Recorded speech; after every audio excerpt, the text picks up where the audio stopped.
नमस्कार, मैं कई मधुर करमरकर माध्यमिक विद्यालय इस पाठशाला की छात्रा हूँ। हमारी पाठशाला ने ई कचरा संकलन का प्रोजेक्ट किया है।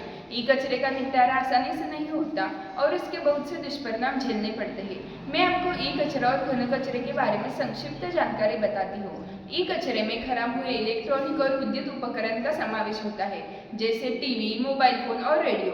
घन कचरा यह विभिन्न स्रोतों से उत्पन्न होने वाला ठोस पदार्थ है, जैसे घरों और उद्योगों से।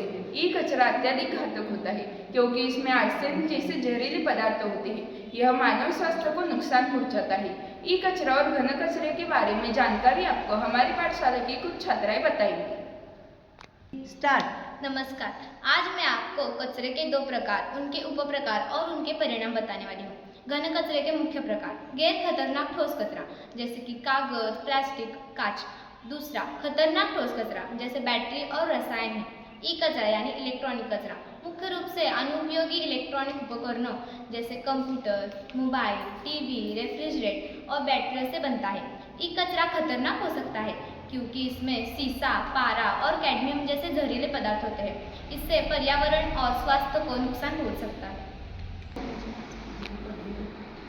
नमस्कार, घन कचरा और ई कचरा प्रबंधन की मुख्य चुनौतियां हैं जो जागरूकता की कमी, अनौपचारिक क्षेत्र का प्रभुत्व, अपर्याप्त बुनियादी ढांचा कचरा, जो जटिलता और प्रभावी नीतियों का कमजोर कार्यान्वयन है।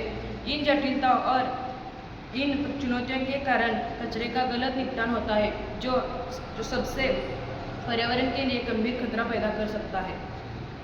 नमस्कार, कागज और कपड़े का करो इस्तेमाल, प्लास्टिक कचरा मत फेंको।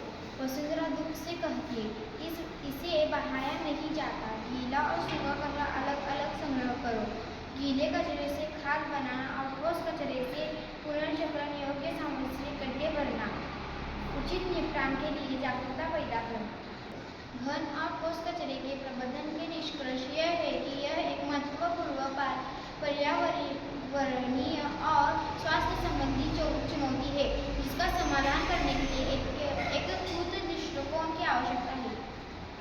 घन और ठोस कचरे के प्रबंधन का निष्कर्ष यह है कि यह एक महत्वपूर्ण पर्यावरणीय और स्वास्थ्य संबंधी चुनौती है, जिसका समाधान करने के लिए एकीकृत दृष्टिकोण की आवश्यकता है।